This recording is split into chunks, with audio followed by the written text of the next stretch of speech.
তো আজকে আমরা কলকাতায় গিয়ে একটা পুকুরের থেকে মাছ ধরে সেই মাছ দিয়ে পিকনিক করার প্ল্যান করলাম।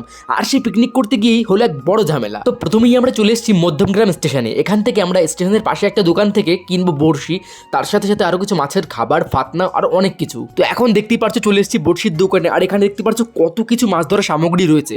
আর আমরা এখান থেকে কিছু বড়শি কিনবো, আর তার সাথে সাথে কিছু ফাতনা, সীসা, তার সাথে মাছের কিছু খাবার মানে পিঁপড়ের ডিম, এই সমস্ত কিছু কিনবো।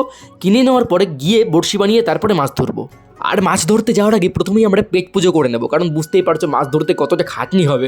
আর তার আগে আমরা তার জন্য নিজের পেটকে শান্ত করে নিচ্ছি। তো এখন আমরা চলে এসেছি এক দাদার বাড়ি পুকুরের ধারে, আর সেখানে দেখতেই পারছো এখানে রয়েছে কিছু রুটি, তার সাথে সাথে এদিকে আমার একটা বন্ধু বানাচ্ছে বড়শি, আর সেই বড়শি দিয়ে আজকে মাছ ধরা হবে। আর চারিদিকে লোকেশনটা দেখতেই পারছো কতটা সুন্দর আর কত বড় পুকুর, এখানে বুঝতেই পারছো কত মাছ হতে পারে। আর আমার বন্ধু এখন দেখতেই পারছো বড়শি ছুটবে, আর কত দূরে ছুটবে সেটাও দেখতে পারবে। আর এটাও একটা আলাদা এক্সপিরিয়েন্স, আলাদা মজা সত্যি।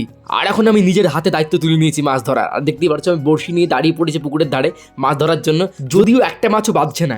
আর যে দাদার বাড়ি মাছ ধরতে এসেছি সে দাদা চলে এসছে, আর দাদা বলছে কি যদি আমার বন্ধু একটা মাছ না পায় তাহলে যেন ওকে ঠেলা মেরে পুকুরে ফেলে দিই।